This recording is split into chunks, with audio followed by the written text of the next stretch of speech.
One afternoon in early June, on Prince Edward Island, Matthew Cuthbert drove a car to the Bright River station. Rachel Lynde, who lived in Lynde's Hollow, spied Matthew, who was driving to the station. So she went to Green Gables and asked Marilla, Matthew's sister, where he was going and why. Marilla, I just discovered that Matthew is driving all the way to Bright River. Well, he is getting an orphan boy for us. What on earth could Sundays put such a notion to your head? Sundays? Matthew and I have been thinking about an orphan boy for some time now, all winter event. Ever since Mrs. Spencer's adopting a little girl and treating her like her daughter. But Marilla, you and your brother are far too old. That's exactly why we're adopting him. Can't you see, Rachel? Matthew is only 62, and he can't do his chores on his own, so that he will be the only one to join the war with his soldiers. We don't have an heir to Green Gables either, so to whom will we leave our worldly possessions? When Matthew finally arrived at the station, he saw an orphan girl with red hair instead of an orphan boy. There has been a mistake. It's not a boy. It's a girl. I should tell the station master about it. The 5:30 train had already left when you first arrived. There was this passenger, a girl. Why don't you take that girl to your new home? The station will be closed in 5 minutes. Look at that cherry tree over there. Just imagine. I can just climb in there and sleep under the moon while hugging a comfy blanket.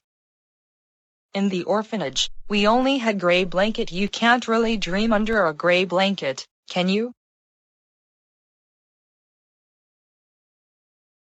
And Mr. Cuthbert, you must admit that you wake up in a much happier frame of mind in the morning when you've had a lovely dream during the night. Really? Okay, young lady. That is enough. It's time for you to go to your new home. Follow me. Without hesitation, Matthew took the girl home. At dusk, Matthew arrived at Green Gables with the girl. When they entered, Matthew made a mistake that it was a girl instead of a boy.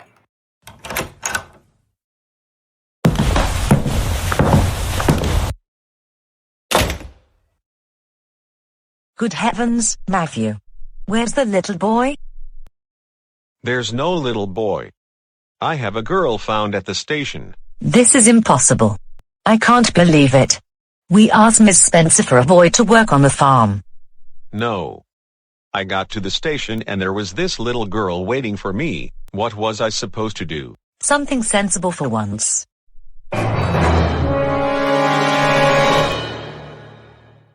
Please tell me if I have something wrong.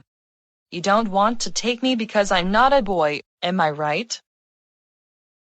I'm so silly. I should have known that things would go wrong. They usually do. It was too good to last. How could I let myself be taken in like this again? Will I ever learn? Oh, this is so awful. What shall I do? The only thing I can do is to burst into tears and cry. Now I've got nothing to look forward to because I'm just a poor little thing.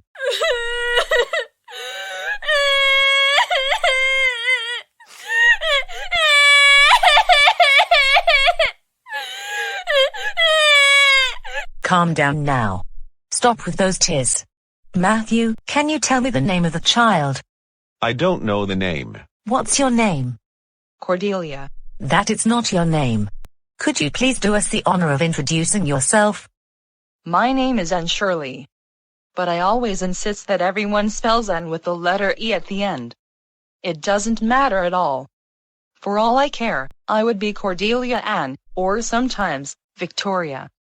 Thus, my name Cordelia would suit my personality much better.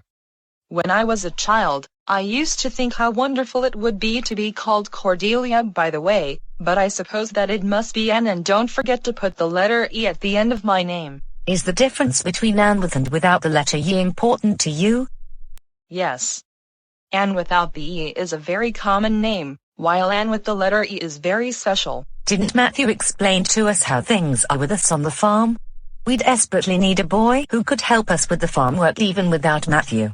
Matthew is already enlisted in the Royal Canadian Army and he's ready to go to war with Germany. Tell me, when you were on the train, did Mrs. Spencer have another child with her?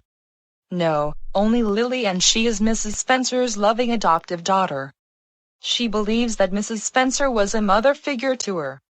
Please tell me the truth. If I were pretty and I didn't have red hair, would you take me in? No! It has nothing to do with you. If we hire a boy, who can help you with the farm work if Matthew will be gone to war? Me. See? You know what's going to happen when there's a war.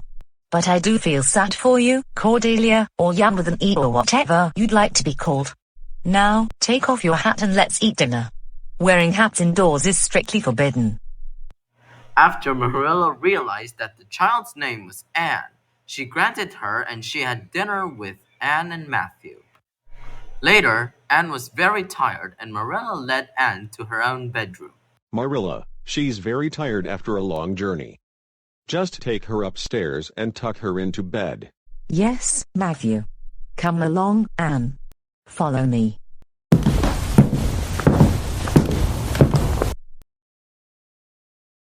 Okay, this is it. Get undressed and put on your nightgown. Oh, and since I put a candle near the window when you arrived here, you won't burn the house by midnight.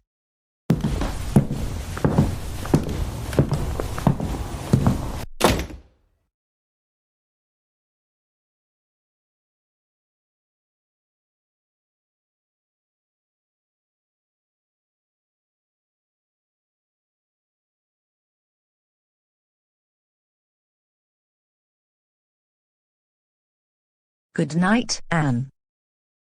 How dare you said good night to me? You have no heart, and tonight is going to be the worst night of my whole life.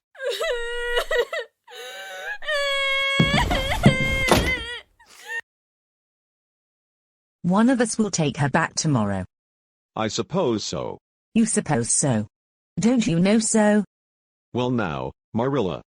She's a real nice little thing. It's a pity for her to return. She likes it so much here. Matthew Cuthbert, my brother. Do you really think we should keep her? Well, not exactly. Of course, we can't keep her. What good would she be to us? We might be some good to her. Matthew, I can see that you want to keep her. You've been bewitched by that girl. Well, she's an interesting little thing. You should have heard her talk, coming from Bright River. She is talkative. I hate talkative children. I don't want an orphan girl, and if I did, then it wouldn't be her. Is that clear? Yes, Marilla. Matthew, it's time to go to sleep. After they finished talking, Marilla and Matthew went upstairs and went to sleep. The next morning, Anne woke up and she noticed that it was her first morning at Green Gables.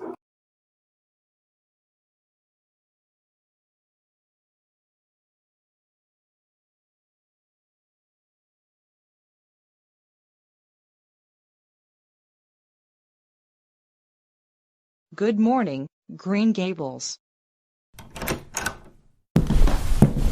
Anne, aren't you dressed yet?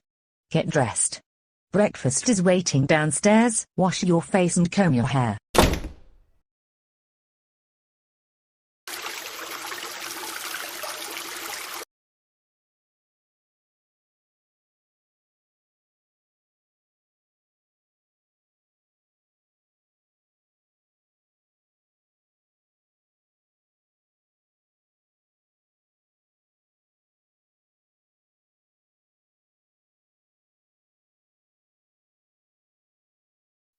One morning, Marilla and Anne were going to Miss Spencer's house. Upon arriving, Anne explained her biography to Marilla. Marilla, do you remember that? What is it? Tell me your story. 11 years ago, I was born in a yellow house in Bolingbroke, Nova Scotia. My mother was a nursemaid for the Royal Canadian Army while my father was a general. After my parents tragically died, I was raised by Mrs. Thomas even though she was poverty-stricken while her husband was an alcoholic drunkard. I lived with the Thomas until the age of 8. Mr. Thomas died falling under a train.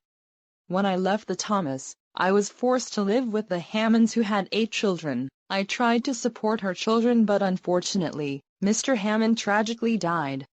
After that, I was sent to an orphanage in Hopetown for 4 months, but that made me the saddest story in my life. I think you've quite had enough of it for today. So, stay quiet until we arrive at Mrs. Spencer's house.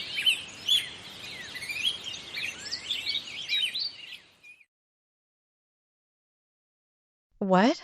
The orphanage told me it was a boy, but it turned out to be a girl. You're mistaken, Miss Cuthbert. Miss Blewett, come here. Who are you, young lady? Me? I am Anne Shirley, and I am 11. You don't look good, but you seem that you endure hardships. I'll provide you with daily meals 3 times a day, and you will also be doing household chores. I'll adopt this child. I'll take her with me then. But Matthew and I haven't decided whether to adopt this child. I want to take her back and have a discussion with Matthew. Do I make myself clear, Mrs. Blewett? Yes. Do I get the chance to stay at Green Gables? Let's decide first. Look at Miss Blewett's face. It looks horrible and ugly. Ugh. Same goes to me, I hate her face. What's your decision? The girl can finally stay in Green Gables. Brilliant idea, Marilla. Marilla had finally made up her mind, and so Anne was allowed to stay at Green Gables. Look, Marilla. I folded my clothes, and I am well dressed into my nightgown. Fine, that's good. You say your prayers and get into bed. What prayers do you mean? I've never prayed before. Anne, what did you say? Has no one ever taught you to pray, and don't you know anything about God? I believe in God, the Father Almighty, creator of heaven and earth, and in Jesus Christ, whose only begotten Son. Where did you learn that? I learned that at Sunday school in the orphanage. I like the Bible because it has such beautiful words in it. I just love Psalm 23. It's one of my favorites. Very well. Say your own prayer if that's what you want. Okay. Lord, our Heavenly Father, who created heaven and earth, I thank you for the white way of delight and the lake of shining waters, for the Snow Queen who is at Cherry Tree. I am very grateful for all you've done for me. I beg you to arrange things so that I won't have to leave Green Gables. Then, I will be pretty when I grow up if that's all right with you. Please trust that I'll remain. Amen. Your most devoted, humble, and obedient servant on your side, Anne Shirley. That's your prayer. Now, go to sleep. Good night.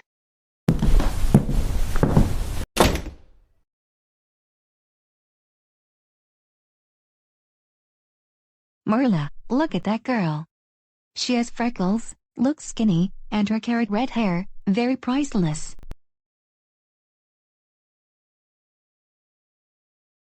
You are rude. I can't stand you.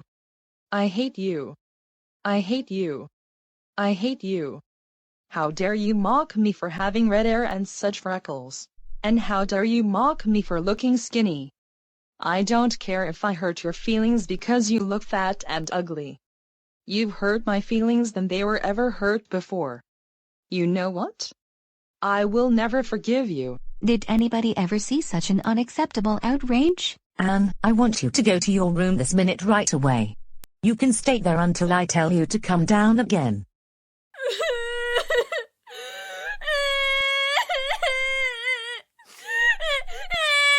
The next day, Anne went to Lynde's Hollow to apologize to Rachel, and she accepted her apology. It was an ordinary Sunday, but Marilla prepared Anne for Sunday school. At Sunday school, Anne was taught to read the Bible verses and to pray. Good morning. Welcome to Sunday School. I'm Minister Hawthorne, and today's lesson is about the proper etiquette on how to love God. So, what do we do if we love God? We always pray. Excellent. Open your Bible to the Gospel of John. Let's recite John 3:16 all together. For God so loved the world that he gave his one and only Son, that whoever believes in him shall not perish but have eternal life. Very good. Remember, loving God means trusting him, talking to him in prayer, and showing his love to others. Amen. Amen. After Sunday school, Anne followed a strange girl with black hair. She went into the forest and she knew that the girl she followed turned out to be Diana Barry. I'm Anne. Anne Shirley. What's yours? I'm Diana. Diana Barry. If I choose you to be my bosom friend, just repeat after me. That's all right with me. If the sun and moon are still in the sky, to be my bosom friend Diana Barry, I solemnly swear my loyalty. If the sun and moon are still in the sky, to be my bosom friend Anne Shirley, I solemnly swear my loyalty. Did you like it? Yes, I do like it. So, let's be friends. One day, Anne went into Marilla's room and she found the amethyst brooch lying on the pin cushion. I saw an amethyst brooch. It's so beautiful. I am sure amethysts are so beautiful because the cells of violets live in them.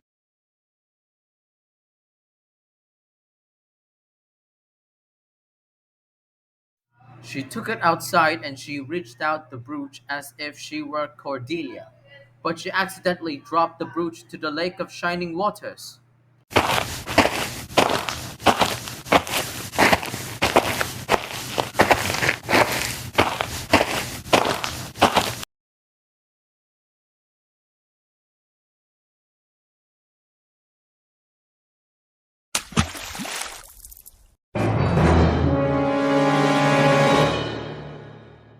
Oh no. Anne ran home desperate, leaving the brooch behind. Back in Green Gables, Marilla asked Anne that the brooch went missing. The next morning, Marilla went upstairs and brought breakfast for Anne, but Anne was ready to confess about the brooch.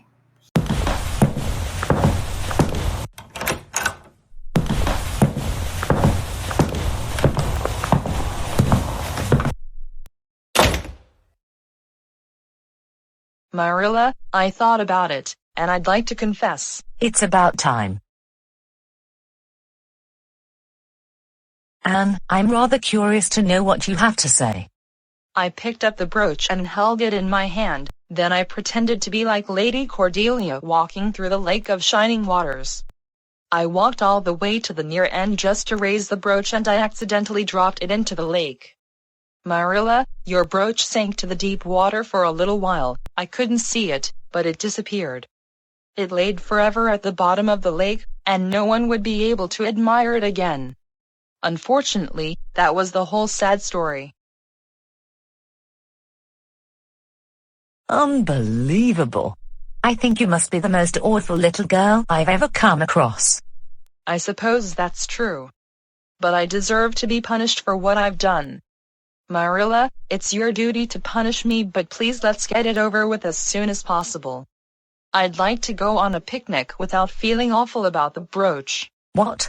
You will not go on a picnic today, do you hear me? That would be your punishment. As a matter of fact, you should be punished more severely for what you have done. Won't you let me go to the picnic? Oh no. Marilla, I must go to the picnic. I confessed everything because I desperately wanted to go. I deserve it, but don't tell me that this punishment you've decided to make me stay at home. Please, Marilla, you cannot do that. They're going to dish up lots of ice cream and I just love to taste it because I've never had the chance to eat it. You can cry as much as you want to, Anne, but that will certainly not make me change my mind. Forget about the picnic.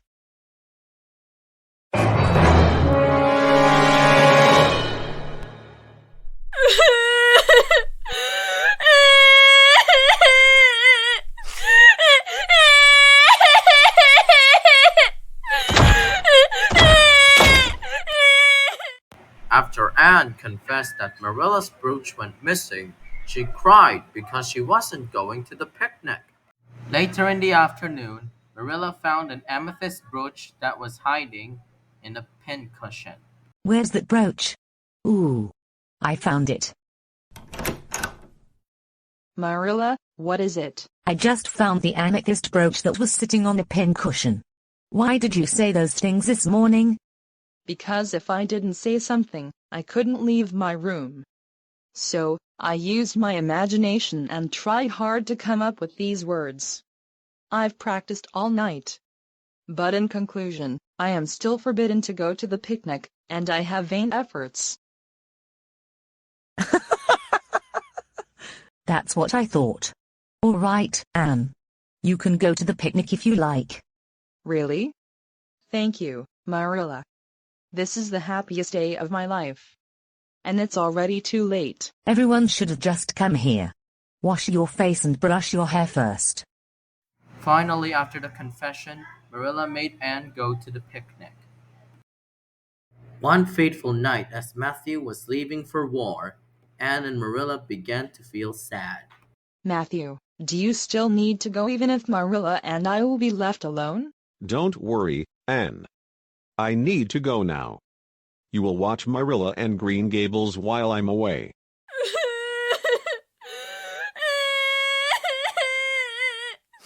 Come on, Anne. What's the problem? Matthew, I'm going to miss you so much. Yes, I know. I must go now. Be brave, my guardian angel. Be brave, Matthew. Goodbye, Anne and Marilla. Hey, Lieutenant Cuthbert. Let's go.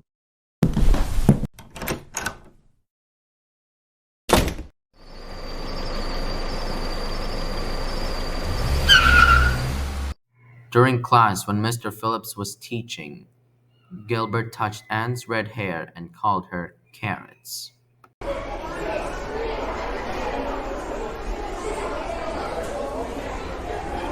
Hey, carrots.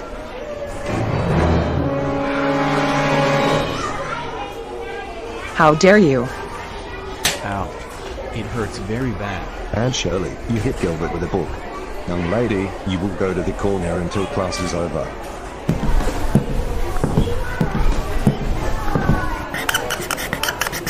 Okay, class. Look at the blackboard and read. Anne must control her temper. Mr. Phillips taught the class to read, Anne must control her temper, because Anne had to stand in the corner for hitting Gilbert with the book.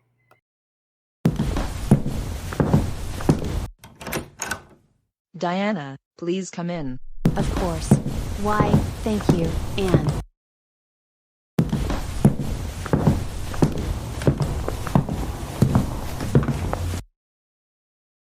Diana, I'll just go get the bottle.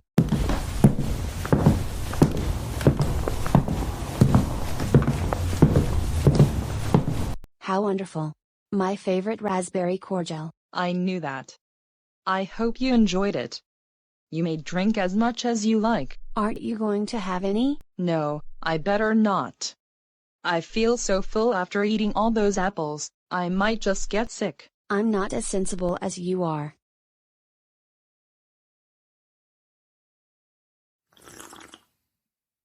It's 1,000 times better than the raspberry cordial my mother makes. I could never pluck up enough courage to tell my mother, but the raspberry cordial she makes is far too sweet. And it makes everything sticky. If you're enjoying yourself, go on and finish the whole bottle if you like, it's quite alright. But remember, you shouldn't drink too much if you have already eaten. Marilla's trying to teach me how to cook, you know. But the poor woman needs a lot of patience with me. After Diana had finished drinking raspberry cordial, she felt drunk.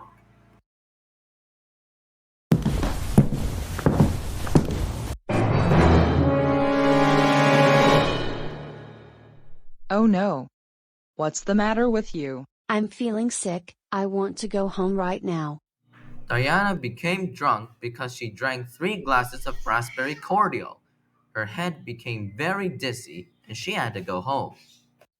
The next day, when Anne came home from the tea party at Mrs. Barry's house, Marilla approached to Anne and explained to her about the raspberry cordial incident. Don't give us on tenterhooks, Anne. What's the matter? Mrs. Lynde had been invited to tea at Barry's place awfully, and she says that Mrs. Barry said, it seemed that Mrs. Barry said to Mrs. Lynde that she was very furious with me about Diana.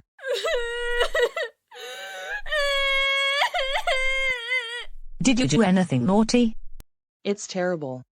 What Mrs. Barry told Mrs. Lynde was that I gave her a strong drink to Diana and got her completely drunk. So that's why Diana was forbidden to play with me. Marilla, Mrs. Barry thinks that I'm an impossible child. What do you want as I do? I'm so worried by all this trouble is going to give me gray hair. That's impossible. Tell me, what were you two girls drinking? Just ordinary raspberry cordial, that's all. I didn't even have any. I had no idea you could get drunk from 3 glasses of it.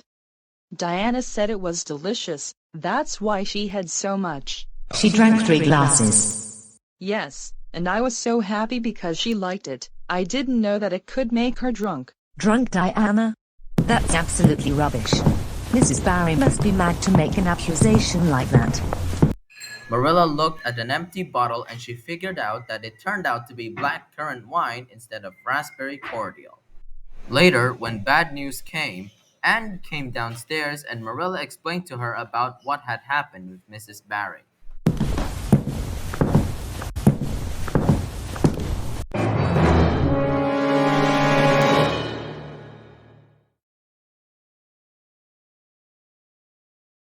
Oh dear, I can see it can go well with Mrs. Barry. It's bad news, isn't it? Yes, I'm afraid so, my dear. Of all the unreasonable women in this world, Mrs. Barry must be the most unreasonable I've ever met in my life. I told her repeatedly that it was all caused by a simple mistake, and that you are not to blame in the slightest. But her mind was made up, she just didn't want to believe me, she's as stubborn as an old mule. And then, she couldn't stand bringing up the subject of my black currant wine. She had the nerve to tell me that I'd once said that my wine wouldn't make anyone drunk. Then, she said that only 3 small glasses were enough to floor a prize bull. I told Mrs. Barry that if I were in her place, I would put Diana over my knee and give her a hiding.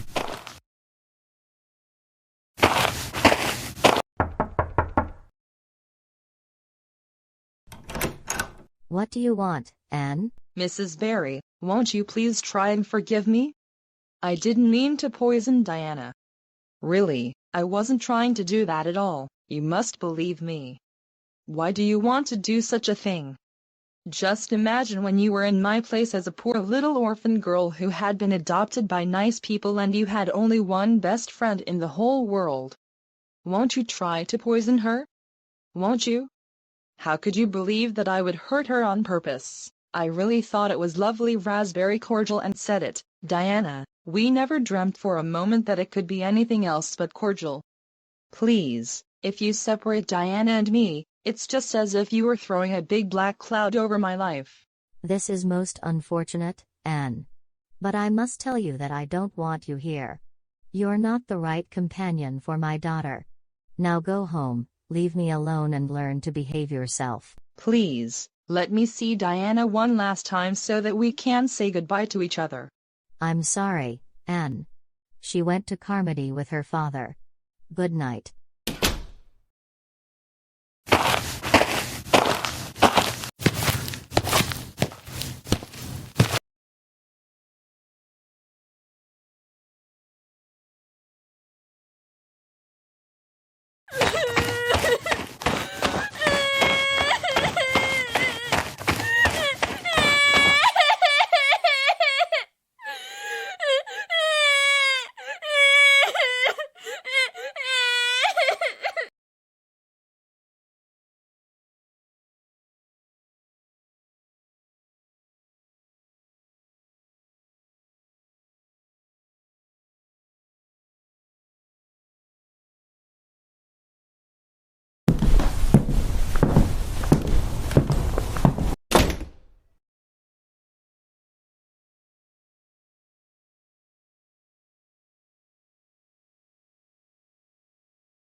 At Avonlea School, Mr. Phillips made a farewell speech to the students, making them cry. I'm sorry, children, but the time has come to say goodbye. I've spent 3 years at this school. It's been a long period on which I look back with pride. I interest all of you in schoolwork. Just imagine how wonderful it would have been if I had to use the unpopular ways of punishment. But you're all clever enough to know that I only used it because I loved you. You all worked very hard and made progress, and I'm very happy for you as well as for myself. You've all changed a lot for the better. I know this is a sad moment for you as well as for me. If you feel like crying, I also feel like crying. It's better if you all shed your tears. Instead, I would prefer to see smiling faces. It's difficult to say farewell because I'm going to war.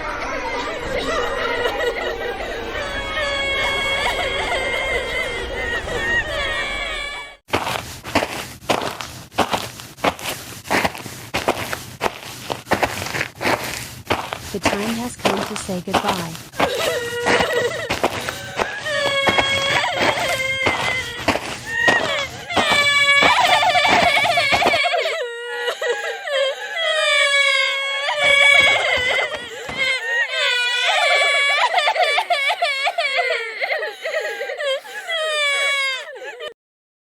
On a cold winter night, Anne rushed to Orchard Slope, and she found out that Diana's younger sister, Minnie May, was suffering from a croup. Look, Anne. Minnie May is suffering from a croup. Ah. Poor little thing. Maybe she just needs some medicine. What kind of medicine can treat her croup? The ipecac syrup. Good thing. The ipecac syrup. Don't worry, Minnie May.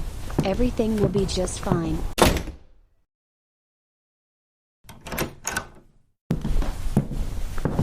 Here it is. The ipecac syrup. Open your mouth.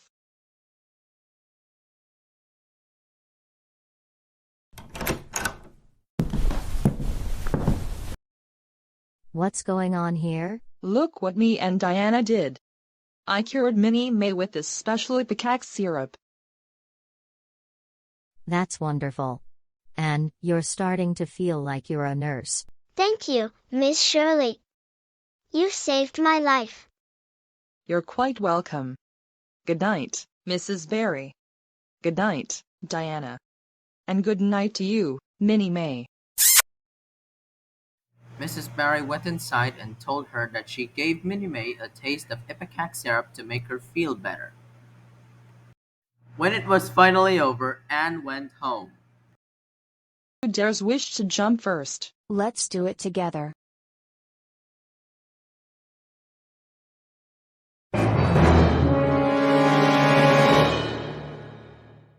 Oh heavens!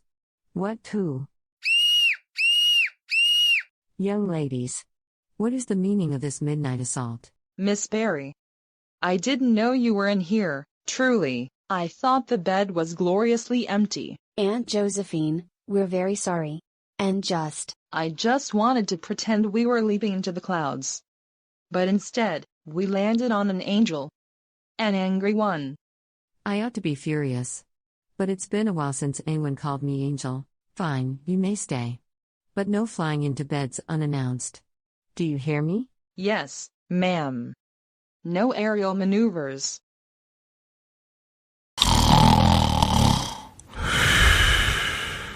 Anne managed to climb up the house and walk on the roof. However, the girls kept calling her, but she ignored them. Anne accidentally stepped on the roof tiles and she fell to the ground, causing her leg to hurt.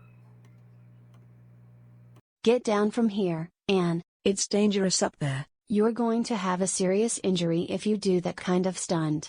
Don't worry, guys. I feel like I'm going to.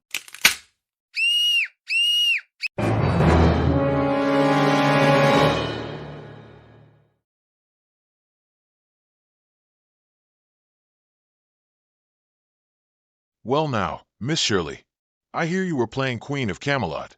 I prescribe a few weeks of bed rest, some quiet reading, and no more rooftop heroics. But I had to be Elaine, Doctor. It was for artistic expression. From now on, your artistic expression stays on the ground.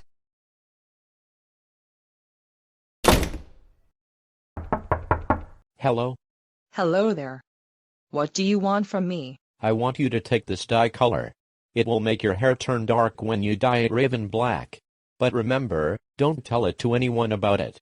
Keep it as a secret. I've got 50 cents. Thank you. Have a nice day.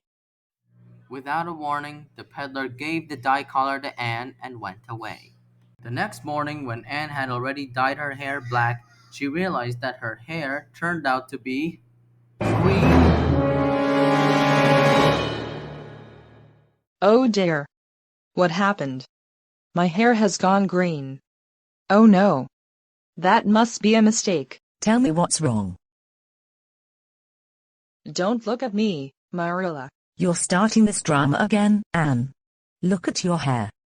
Fine.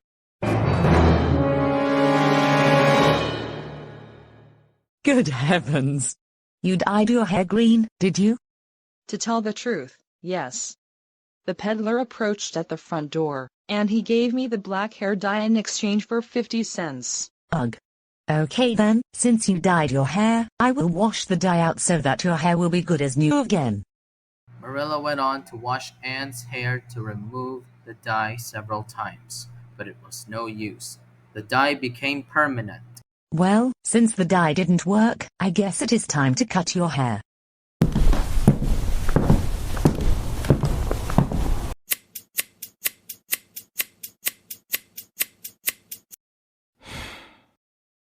Down by the river, Anne and her friends were reenacting the scene of the Lady of Shalott. Ruby, do you want to be Elaine? I suggest not to be Elaine because I refuse to do so. All right then, I will be Elaine. But I think Elaine would be ridiculous with red hair. No, not at all. Why would red hair make her look ridiculous? You're wrong. The truth is, we're scared. We don't want to be in the barge all alone. I'm not scared at all. Here's the thing. Ruby, you'll be King Arthur. Jane, you'll be Guinevere. And Diana, you'll be Lancelot. But that's only when you get to the island. Okay.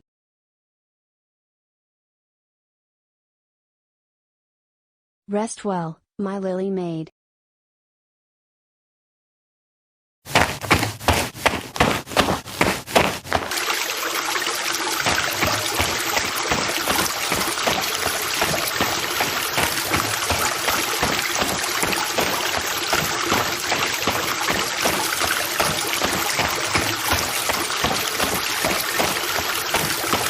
The girls ran as the boat began to sink, and Anne woke up where she could hold on to the beam of the bridge. That was when Gilbert came rowing on a boat and rescued Anne from danger. Calm down. Why are you here?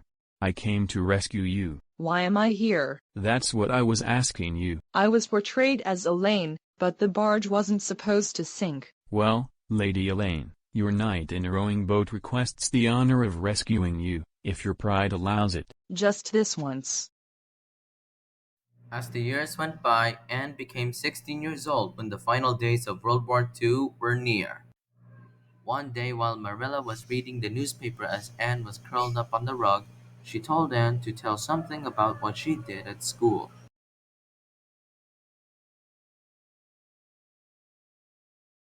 Anne, Miss Dessy was here this afternoon. Why? Because she came to talk about you. About me? Oh, I know what she said. I meant to tell you, Marilla, honestly, I did, but I slipped my mind. I was caught red-handed by Miss Stacy, reading Ben-Hur when I should have been studying Canadian history. You've been caught reading Ben-Hur. What did I tell you? Read your Canadian history textbook. I read it at lunch and was at the chariot race when lunch break was over. So, I opened my history textbook and put Ben-Hur on my lap. It looked like I was studying history. I was so interested in it that I never noticed Miss Stacy looking down at me. I was so ashamed, especially when I heard the giggles of Josie Pye. Anne, Miss Dessy didn't mention that. That was your guilty conscience. Miss Dessy organizes our class of students to study for the entrance exam at Queen's Academy. Miss Dessy asked me if Anne could join it. Would you like to become a teacher at Queen's Academy? I'd love to become a teacher. Don't worry about that. What's important is your education, for girls such as boys. If I were you, I would study hard. Marilla, it is my duty to do what's best. When Anne had passed her entrance exam, she finally got accepted to Queen's. Meanwhile, at Orchard Slope, Mr. and Mrs. Barry didn't allow Diana to send her to Queen's. Instead, she was forced to become a proper lady.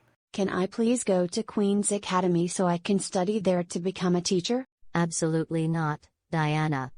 The class has been organized. I will never in my life allow you to go to Queen's Academy. It's time for you to become a proper lady. Your mother is right. Act like a proper lady. Yes, Mother. One night at Queen's after class, Anne was weeping and writing a note when she heard a knock. It was Josie Pye.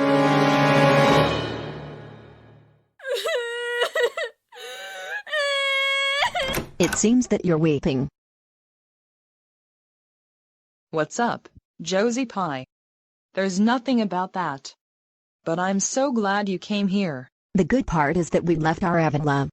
I brought some cookies that Marilla used to make. That tastes odd, but good. Queen's Academy has an Avery scholarship. It will be announced the day after tomorrow.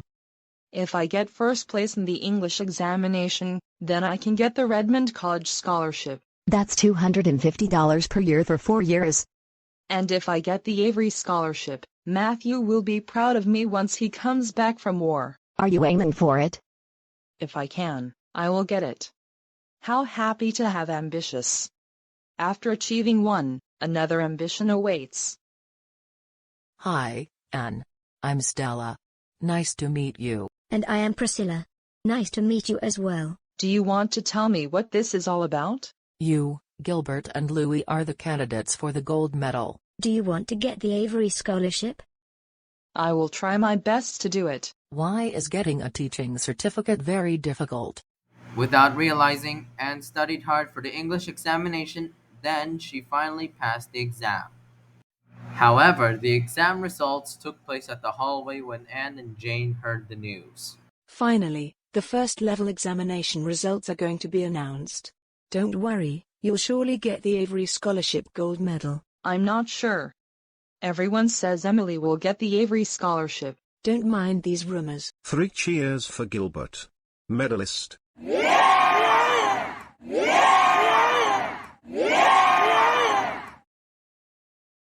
Aha. There it is.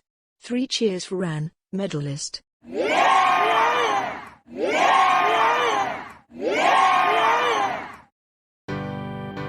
Ladies and gentlemen, welcome to the graduation of Queen's Academy. We come to you today to honor these students and medalists who have passed the exams. The gold medalists are Gilbert, Blippi and Anne Shirley.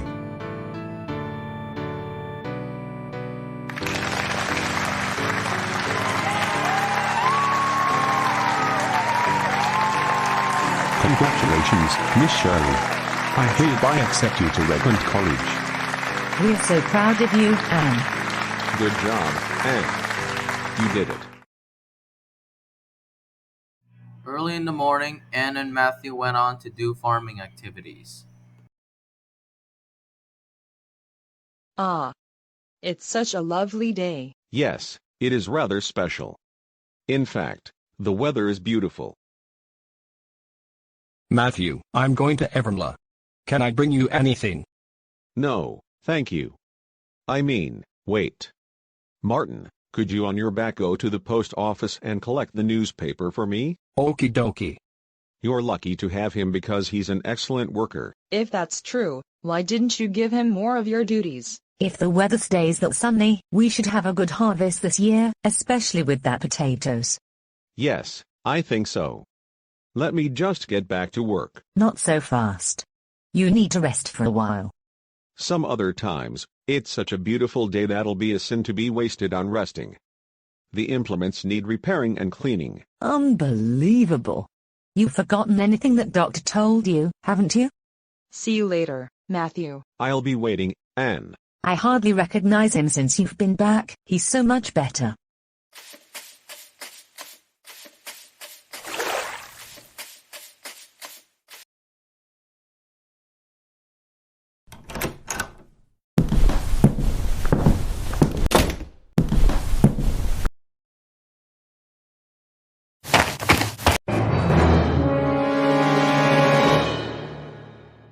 Anne, you go help Matthew. Everything's going to be fine, Matthew.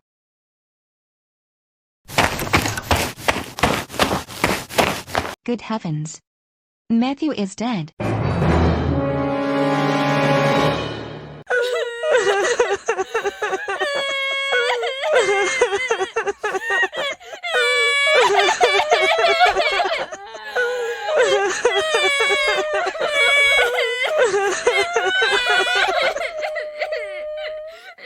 Later, a funeral for Matthew Cuthbert was held.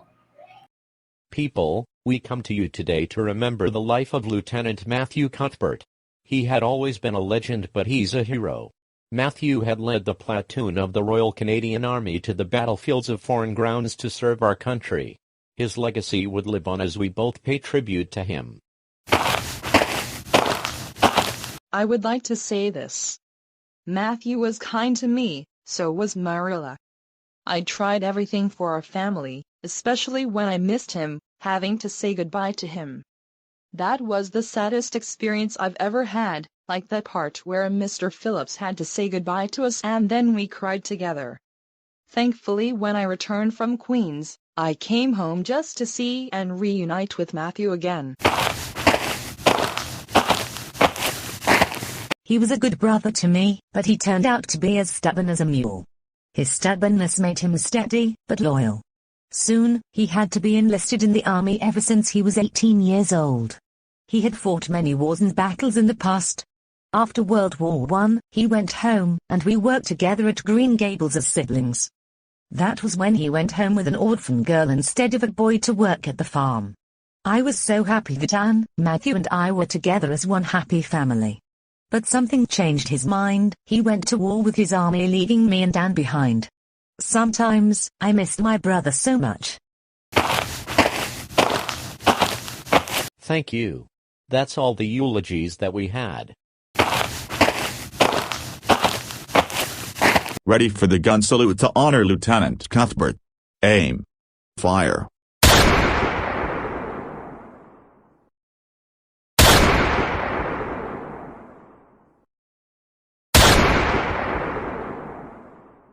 Poor Matthew.